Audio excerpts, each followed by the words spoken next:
기도하시겠습니다. 진실로 사랑이 많으신 하나님 감사합니다. 오늘도 저희를 사랑하셨으며 늘 하나님의 은혜 가운데 살기를 간구합니다. 한 주간도 저희가 살아가면서 알고 지은 죄 모르고 지은 죄를 하나님 앞에 용서를 구합니다. 죄를 지을 때마다 죄 짓지 않도록 다시 한번 우리에게 은혜를 허락하여 주옵소서. 그렇게 되어주실 주님을 찬양하고 또한 오늘 하나님의 말씀을 듣고 잘 깨달아 알 수 있도록 하나님께서 도와주시옵소서. 오늘도 감사를 드리옵고 예수님의 이름으로 기도합니다. 아멘. 오늘 예수님의 첫 설교를 잘 들어보시기 바랍니다. 어떻게 첫 설교를 하셨는지 보시기 바랍니다. 본문 말씀 함께 읽도록 하겠습니다. 주의 성령이 내게 임하셨으니 이는 가난한 자에게 복음을 전하게 하시려고 내게 기름을 부으시고 나를 보내사 포로된 자에게 자유를 눈먼 자에게 다시 보게 함을 전파하며 눌린 자를 자유롭게 하고 주의 은혜의 해를 전파하게 하려 하심이라 하였더라. 누가복음 18장 19절 말씀입니다.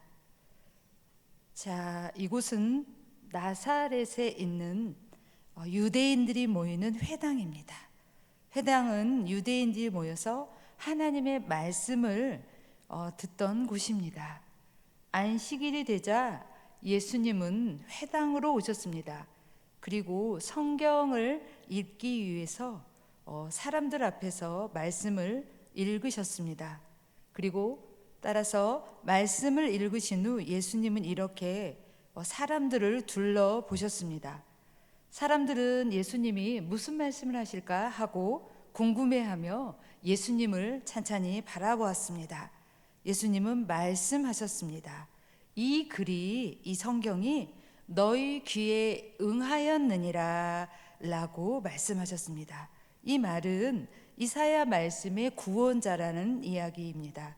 하나님께서 이스라엘을 구원할 분을 보내줄 것이고 그분이 오시면 이런 일을 하실 것이다 라고 알려주시는 약속의 말씀입니다. 이스라엘 사람들은 이사야 말씀을 기억하며 그때가 언제일지 그렇게 기다렸습니다. 그런데 예수님은 오늘 그 말씀이 이루어졌다고 말씀하셨습니다. 이스라엘 사람들이 오랫동안 기다렸던 그 구원자가 바로 예수님이라고 선언하고 있으십니다. 예수님은 이 땅에 머무시는 동안 약속의 말씀을 하나하나 이루셨습니다. 가난한 사람에게 복음을 전하라고 주의 성령이 내게 내리셨다 이렇게 말씀하셨죠. 말씀을 다시 한번 보기 바랍니다. 주의 성령이 내게 내리셨다. 주께서 내게 기름을 부으셔서 가난한 사람들에게 기쁜 소식을 전하게 하셨다.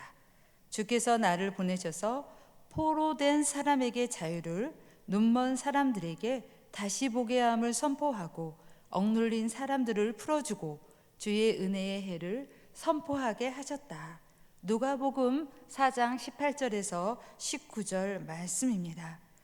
예수님은 정말로 이때 너무도 가난한 사람들에게 복음을 전하셨는데요. 그런데 참 이상하죠. 왜 하필 가난한 사람에게 필요한 것은 빵이나 돈일 텐데 예수님은 꼭 빵이나 돈이 아닌 복음을 전하셨을까요? 오늘 말씀에서 가난은 가진 것이 없어서 겪는 가난뿐이지만 그렇지만 예수님의 복음을 전하지 못한 사람들의 마음은 그야말로 텅 비어 있다.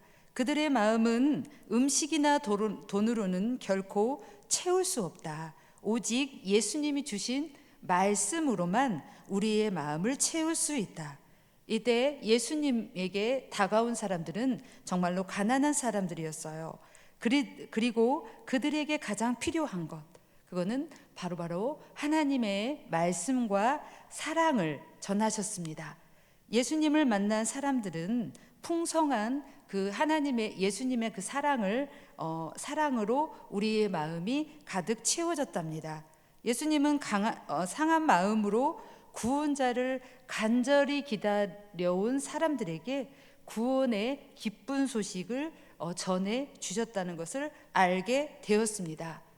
자, 그때 그 당시에 바벨론과 바사의 지배를 받아왔던 그 이스라엘 백성들은 얼마나 많은 걱정을 했을까요? 그래서 이렇게 말을 했다고 합니다. 우리나라는 언제까지 다른 나라의 지배를 받아야 하는 거지? 조상들이 바벨론과 바사의 지배를 받게 하더니 그러더니 이제 로마의 지배를 받아야 한단 말이야. 우리는 언제까지 남의 나라 도대체 남의 나라의 지배를 받고 있어야 되는 거지? 도대체 언제쯤 자유로워지는 거야? 이스라엘은 오랫동안 다른 나라의 지배를 받아왔습니다. 그래서 하나님께서 약속하신 구원자를 늘 기다려왔습니다. 어떤 사람들은 바로 로마로부터 자신들을 구원해 주실 거라고 말씀하셨습니다. 생각했습니다. 그 이스라엘 백성들은 그렇게 생각했지만 예수님의 생각은 정말로 달랐습니다. 예수님은 우리를 죄에서 구원해 주실 분이고, 그 다음에 그분은 이 땅에 오셨다는 것을 이제 우리 죄 또한 우리 죄를 대신해서 십자가에 달리신 예수님의 포로가 된 우리를 구원하여서 갇힌 자를 억눌린 자를 자유롭게, 즉 자유를 선물로 주신다고 말씀하셨습니다. 또한 예수님은 앞을 보지 못하는 사람들에게 눈을 고쳐 주셨습니다. 수많은 시각 장애인들이 예수님을 만나 눈을 뜨고 세상을 보게 되었습니다. 그리고 이전과는 완전히 다른 새로운 사람으로 살게 되었습니다. 예수님은 말씀의 눈이 어두워서 하나님을 보지 못하는 사람들도 고쳐 주셨습니다.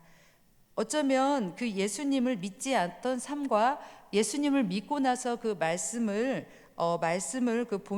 말씀으로 인해서 이전과는 다른 새로운 세상을 보게 되었습니다. 예수님은 실제로 앞이 보이지 않는 사람과 실제적으로 시각을 잃은 사람과 또한 영적으로 눈이 떠지지 않는 그 사람들에게 그 어두운 시각과 어두운 마음을 여는 그런 역할을 해주신 분이 그 능력의 예수 그리스도라는 걸 지금 설명해 주고 계십니다. 당시 이스라엘 사람들은 몸이 아픈 사람을 또한 멀리 했습니다. 그들이 하나님께 죄를 많이 지어서 그는 몸이 아픈 거야. 그래서 몸이 아픈 사람과 닿기만 해도 부정해진다고 생각했고, 깨끗하지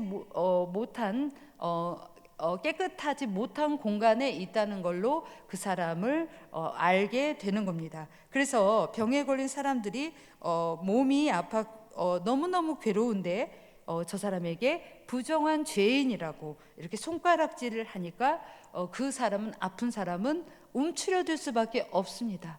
자신감이 없어지는 겁니다.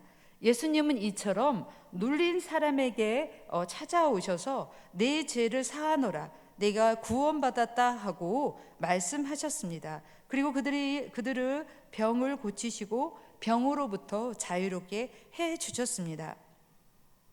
이렇듯 예수님은 우리에게 참 자유를 주시고 이 세상에 그 참 자유를 주시려고 이 세상에 오셨습니다. 억눌리고 갇힌 사람을 자유롭게 하시고 눈먼 사람을 다시 보게 하시고, 주님께서는 주의 은혜의 해가 가까웠다고 말씀하고 계십니다.